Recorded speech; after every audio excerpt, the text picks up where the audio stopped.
Nadie compitió contra nadie. Nadie midió si hablaba uno más que otro o si el idioma de este era mejor que el de otro. Todos vieron una llama de fuego en forma de lengua que se posaba sobre la cabeza de cada uno. Uno veía la del otro y el otro veía la del uno. Todos comenzaron a hablar las maravillas de Dios en idiomas que antes no sabían, que no conocían. La igualdad del repartimiento hizo que desigualdades de tipo social, género, jerarquías y económicas se ajustaran a la nueva forma de vivir como comunidad.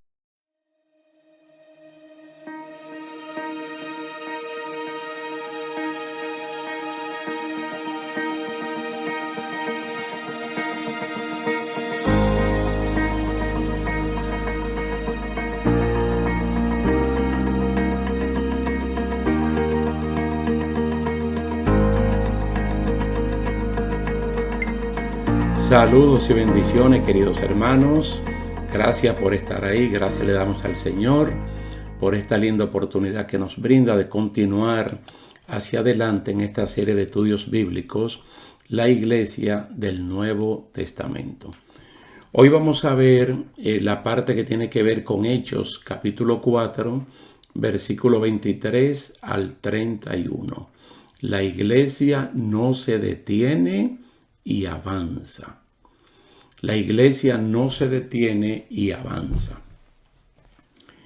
Vamos a leer esta porción, Hechos, capítulo 4, verso 23 al 31. Muy importante, presten atención, por favor. En cuanto Pedro y Juan fueron puestos en libertad, se reunieron con los otros apóstoles y les contaron lo que habían dicho los de la Junta Suprema. Luego de escucharlos, todos juntos oraron. Señor, tú hiciste el cielo y la tierra, y el mar y todo lo que hay en ellos. Tú, por medio del Espíritu Santo, le hablaste al rey David, nuestro antepasado. Por medio de él que estaba a tu servicio dijiste, ¿por qué se enoja tanto la gente de otros países? ¿Por qué hacen planes tan tontos? Los reyes de la tierra se reunieron. Los jefes se pusieron de acuerdo para rechazar a Dios y despreciar al Mesías, el rey que yo elegí. Es verdad que en esta ciudad se unieron Herodes Antipas, Poncio Pilato, el pueblo romano y el pueblo de Israel para matar a Jesús, a quien tú elegiste para que fuera nuestro rey. Pero ellos solo estaban haciendo lo que tú desde el principio habías decidido hacer. Ahora, Señor, mira cómo nos han amenazado. Ayúdanos a no tener miedo de hablar de ti ante nadie. Ayúdanos a sanar a los enfermos y a hacer milagros y señales maravillosas. Así harás que la gente vea el poder de Jesús, a quien tú llamaste a tu servicio. Cuando terminaron de orar, el lugar donde estaban reunidos tembló y todos quedaron llenos del Espíritu Santo. A partir de ese momento, todos hablaban acerca de Jesús sin ningún temor. Hechos capítulo 4, verso 23 al 31, en una versión de la Biblia de más reciente publicación. En este pasaje de Hechos 4 vemos el predominio una vez más de la oración, de la unidad congregacional y del fundamento bíblico en el diario vivir de los discípulos. Recuerden que estamos viendo los orígenes de la iglesia cristiana en el Nuevo Testamento.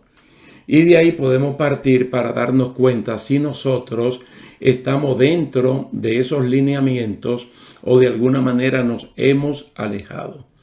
Aquí vemos que la iglesia no se va a detener, sino que la iglesia va a avanzar. Si tú quieres, míralo en términos puramente individuales y piensa en tu vida, en la vida tuya como un creyente, como un cristiano, si se detiene o avanza. Si estamos unidos con el resto del pueblo de Dios, si estamos en oración y si la palabra de Dios es el fundamento para nuestra vida. La oración es la manera de hablar con Dios. En esta conversación de los creyentes no se margina la palabra de Dios y se usa para entender las vicisitudes y vituperios que pasan y para apoyar en la Biblia las peticiones y ruegos que se hacen.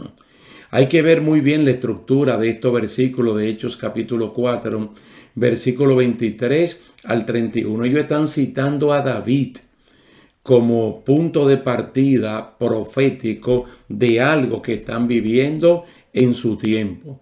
Y en base al conocimiento de la palabra del Señor y el conocimiento de quién es Dios, entonces oran de esa manera. Qué forma tan poderosa de acercarse y de decir: Dios, tú que hiciste el cielo, la tierra y todo lo que mora en ellos. Tú que profetizaste esto de esta manera. Entonces de esa manera pueden decir: ahí están todas las amenazas de los enemigos. Mientras tanto, tú te puedes concentrar en hacer señales, prodigios y maravillas en mi vida o en medio del pueblo.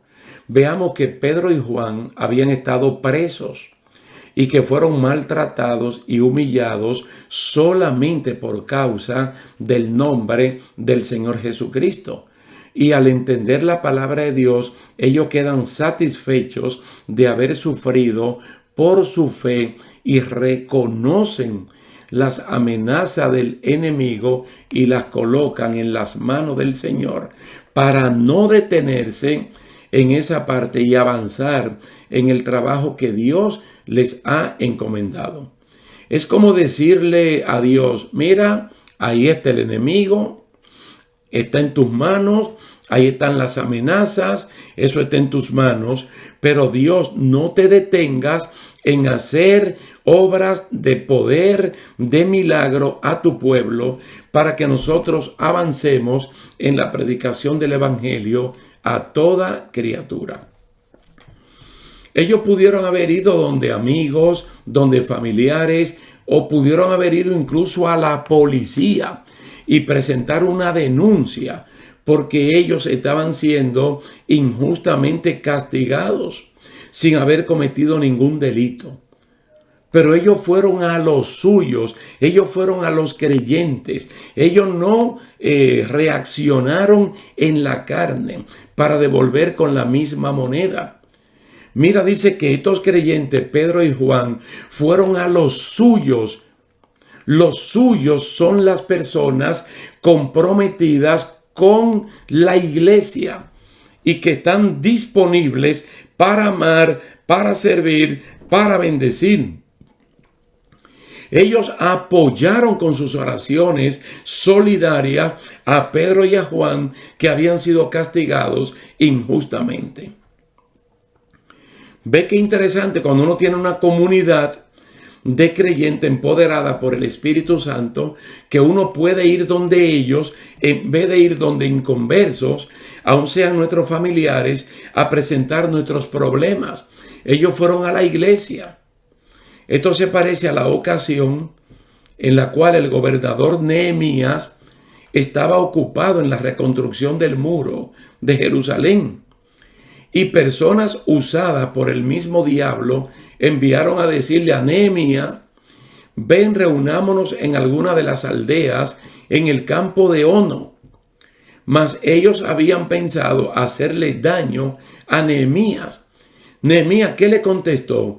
Yo hago una gran obra y no puedo ir, porque cesaría la obra dejándola yo para ir a ustedes. ¿Por qué yo digo que esto se parece? Esto de Nehemías capítulo 6 con Hechos capítulo 4. El enemigo lo que está es amenazando en un caso al pueblo para que dejen de hacer la obra y se detengan.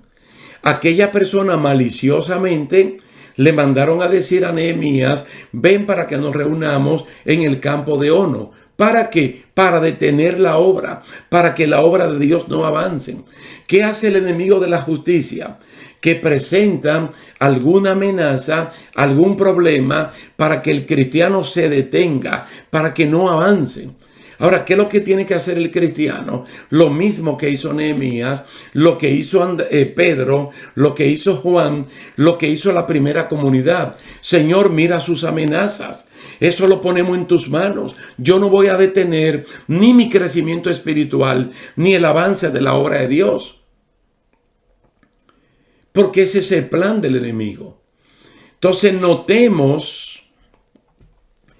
que los cristianos no deben malgastar su tiempo, su energía en un confrontamiento con el diablo o con agentes enviados por él. Los creyentes se someten a Dios, a su señorío, poder, y el diablo tiene que huir. La mejor manera de reprender al diablo es cuando el creyente se somete a Dios y no está malgastando su tiempo en dimes, en diretes, que aquel dijo, que el otro dijo. No pierda su tiempo en eso, porque te vas a detener tú y va a detener la obra de Dios cuando lo que tenemos es que avanzar. Por eso es que somos empoderados con el Espíritu Santo, no para detenernos en cuestiones que son fáciles de resolver. Fácil de resolver por ti. Y si son difíciles, pues uno la pone en la mano del Señor. El creyente resiste en la fe, no cede, no se altera por causa del maligno y pone todo esto en la mano del Señor.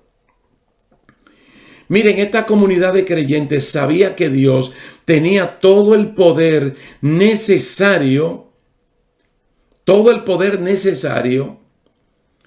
para detener estas amenazas y que Dios mismo se encargue de ellas, mientras ellos pueden avanzar en la promoción del evangelio a toda criatura. La respuesta de los hermanos cuando oyeron lo que Pedro y Juan les contaron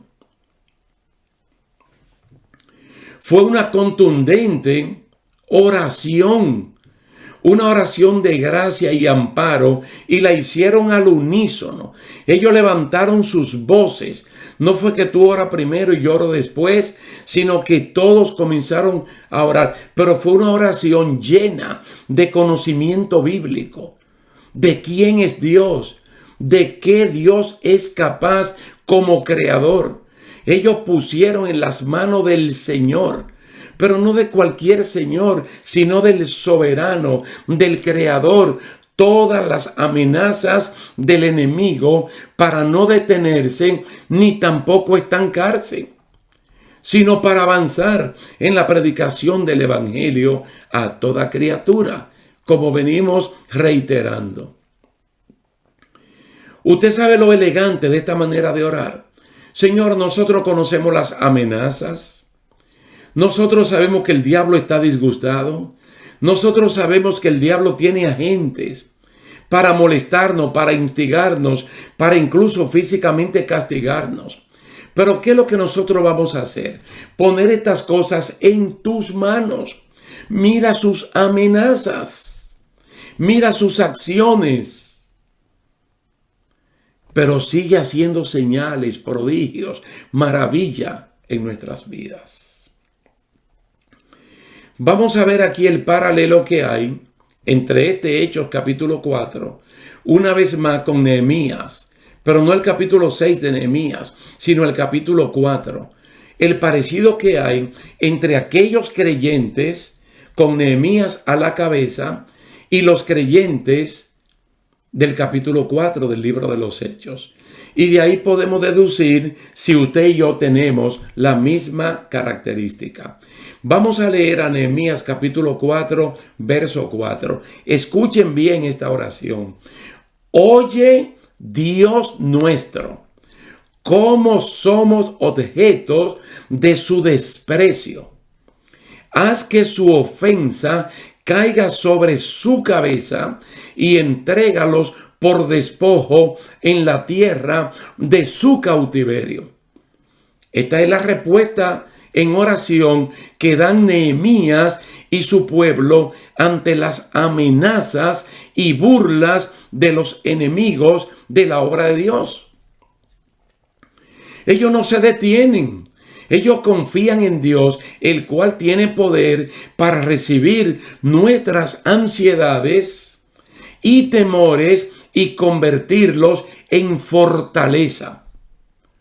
Eso es Nehemías capítulo 4, versículo 4. Ahora, noten esto aquí, Hechos 4:29. Ahora, Señor, mira cómo nos han amenazado. Ayúdanos a no tener miedo de hablar de ti ante nadie. No son parecidas. Y estamos hablando de una oración de 5 siglos antes de Cristo. Ahora estamos hablando de una oración que tiene 20 siglos antes de nosotros. ¿Cómo reaccionamos nosotros cuando el diablo se levanta a través de una persona?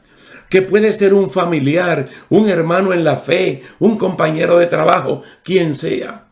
Muchas veces nos amedrentamos. Muchas veces perdemos la batalla ahí mismo. Cuando lo que tenemos que hacer es una oración bíblica, reconocer las amenazas, no ocultar nada y poner eso en la mano del Señor. Como dice el Salmo 55. Que echemos sobre Dios todas nuestras cargas, como dice Primera de Pedro capítulo 5, todas nuestras ansiedades que la pongamos en las manos del Señor, porque Él sabe tener cuidado de nosotros. Nehemías 4:4 y Hechos 4:29 es la respuesta de la iglesia ante las amenazas de los sacerdotes, de los principales ancianos del judaísmo. ¿Qué podemos notar en ambos casos? Cómo los creyentes reconocen el peligro, reconocen las amenazas, sin desconocer la capacidad de Dios de intervenir, de corregir, de cuidarnos, de detener al enemigo. Wow, pero esto no es coincidencia. Nehemías 4, Hechos 4 y Santiago 4. Como para que no olvidemos ese número 4 del libro de Nehemías, del libro de Hechos y del libro de Santiago. ¿Qué es lo que Santiago dice en el capítulo 4, versículo 7? Que nos sometamos a Dios, no que huyamos de Él. No que contendamos con Él, que nos sometamos a Dios y el diablo con todas sus amenazas, con todos sus agentes, huirá de nosotros. La iglesia debe confiar más en Dios, dejarse de niñerías, de boberías, creer más en Él y movernos como ovejas en medio de lobos, porque es una realidad que Cristo nos presentó. Recuerden que el libro de Hechos es escrito por Lucas y declara una vez más que todos los presentes allí en Hechos capítulo 4 fueron llenos del Espíritu Santo, repitiendo las mismas escenas de Hechos capítulo 2, versículo 4. Y no es lo que dice la carta de Pablo a los Efesios, de que seamos llenos del Espíritu Santo, de que no nos embriaguemos con el vino donde hay disolución, sino que seamos llenos, que haya un Pentecostés en nuestras vidas ayer, hoy y mañana. Como que todos los días debemos ser llenos del Espíritu Santo. También dice aquí, en Hechos capítulo 4, que el lugar tembló. Y no fue un temblor causado por un terremoto, por un movimiento telúrico, por un movimiento de la tierra, sino que fue la respuesta evidente de Dios de que Él había oído la oración y estaba plenamente de acuerdo con la petición que la iglesia estaba haciendo. Fue una oración hecha con conciencia bíblica, con realidad del peligro y con conocimiento pleno de que Dios puede hacer temblar la tierra sin causar daños físicos. Aleluya. Ese temblor solo arruinó el miedo, la duda y los temores. Y le trajo seguridad y convicción de que si nosotros sufrimos, los cristianos, no es por dar mal testimonio, sino es por ser bienhechores. Noten, hermanos, que a partir de esa experiencia combinada, los creyentes hablaron con denuedo, es decir, libres de temores y con mucha libertad acerca del único nombre dado a los hombres en el cual podemos ser salvos, el nombre de Jesús, porque el diablo quiere amedrentar, amenazar para que nosotros nos apaguemos, para que seamos cristianos silenciosos, para que la obra se detenga y no avancemos en el dar testimonio de Cristo. ¿Para qué recibimos el Espíritu Santo? ¿Para qué fuimos empoderados? Para dar testimonio de alguien bueno. De alguien bueno, de algo bueno como el Evangelio, de una entidad buena como la iglesia cristiana. No podemos apagarnos. La iglesia depende de Dios. La iglesia depende del Señor Jesucristo. La iglesia depende del Espíritu Santo. La iglesia depende de las Sagradas Escrituras. La iglesia como cuerpo de Cristo es sujetable, es dependiente y se protege bajo los brazos de Cristo. ¿Sabe cómo Juan lo presenta? En Apocalipsis capítulo 4, versículo 9 al 11. Revela que la iglesia, representada por los 24 ancianos, adora solo a Dios, quien está sentado en el trono. La iglesia lo hace despojándose de sus logros al quitarse la corona de la cabeza y colocarla a los pies del Señor. La iglesia reconoce que solo Dios y nadie más es digno de recibir la gloria y la honra. ¿Por qué? Porque Él creó todas las cosas y todas las cosas por su voluntad existen. Ese no es el mismo fundamento de la oración en Hechos capítulo 4. Señor, tú que creaste el cielo, la tierra, el mar y todo lo que mora en ellos. ¿Qué está haciendo la iglesia en Apocalipsis capítulo 4? Alabando y glorificando única y exclusivamente a Dios, porque Él creó todas las cosas y todas las cosas por su voluntad existen. Para la iglesia, mire, ni cantores, ni predicadores, por bien que lo hagan, son dignos o merecedores de adoración. Pero la realidad que estamos viviendo hoy no es la realidad de Apocalipsis 4, sino que por todo lo contrario, porque hay celebridades que de forma sutil atraen la gente hacia ellos.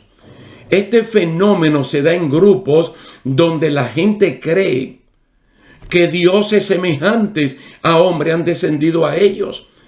Y en grandes grupos donde Jesús no es alabado, no es adorado, no es promovido, sino cantantes y predicadores. Un estancamiento de la iglesia del Señor Jesucristo. Ahora notemos la humildad de la iglesia verdadera en este cuadro celestial. La iglesia se postra delante del que está sentado en el trono. Es decir, la iglesia se levanta de su trono y se postra para adorar al que vive por los siglos de los siglos. No a una celebridad momentánea, no a un instrumento de Dios. Echa su corona delante del trono de Dios porque siente que ella no es merecedora de lo que tiene sino Dios. todo se lo debe a Dios. La iglesia adora, la iglesia no es adorada. La iglesia le da la gloria a Dios, la iglesia no puede recibir gloria de nadie. Miren, el segundo canto de la iglesia, en Apocalipsis capítulo 5, versículos 9 y 10. La iglesia dice: digno eres de tomar el libro, de abrir sus sellos, porque tú fuiste inmolado. Con tu sangre nos has redimido para Dios, de todo linaje, lengua, pueblo y nación, y nos has hecho para nuestro Dios un reino de sacerdotes, y reinaremos sobre la tierra. Este es el más noble reconocimiento al nombre de Jesús, por el máximo sacrificio que hizo en la cruz, sacrificio que nadie más pudo hacer ni puede hacer. Solo a Cristo sea la gloria de labios, de corazón, de estilo de vida, solo a Él la gloria. Él es quien libra a la iglesia de temores para mencionar y alabar su buen nombre. Ahora, todo esto tiene que ver con Hechos capítulo 4, los versículos 23 al 31, porque es una escena que a propósito hemos escogido para ver cómo la iglesia no se detiene, cómo la iglesia avanza. Y pensemos muy bien que cuando Pedro y Juan son liberados, pudieron haber ido a la policía más cercana, colocar una denuncia porque injustamente ellos fueron castigados sin haber cometido ningún delito. Pero ¿dónde fueron Pedro y Juan? A la congregación, a los suyos, a la iglesia, y le contaron todo lo que había ocurrido. Entonces ellos se sintieron felices de haber sufrido por causa de Cristo. Pero la iglesia no esconde la realidad. Entonces ellos oraron alabando y glorificando el nombre del Señor, porque Dios es el que merece toda alabanza, toda adoración de parte nuestra.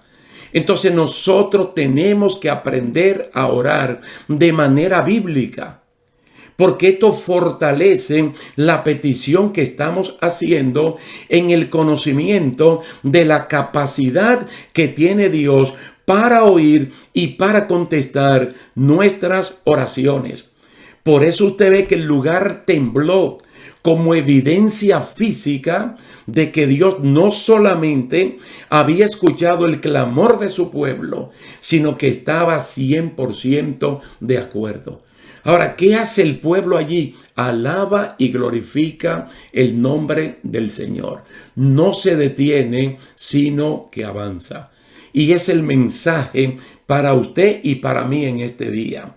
No importa las trabas, obstáculos, amenazas o guerras que directamente te haga el diablo, porque no tenemos lucha contra carne ni sangre, sino contra espíritus malignos muy bien organizados. Pero con las armaduras de Dios nosotros vamos a vencer. No nos vamos a detener, sino que vamos a avanzar. Vamos a dejarlo hasta aquí, dándole las gracias, la gloria y la honra al Señor, y yo personalmente a ustedes por la atención prestada. Dios me le bendiga, Dios le guarde, y será hasta la próxima.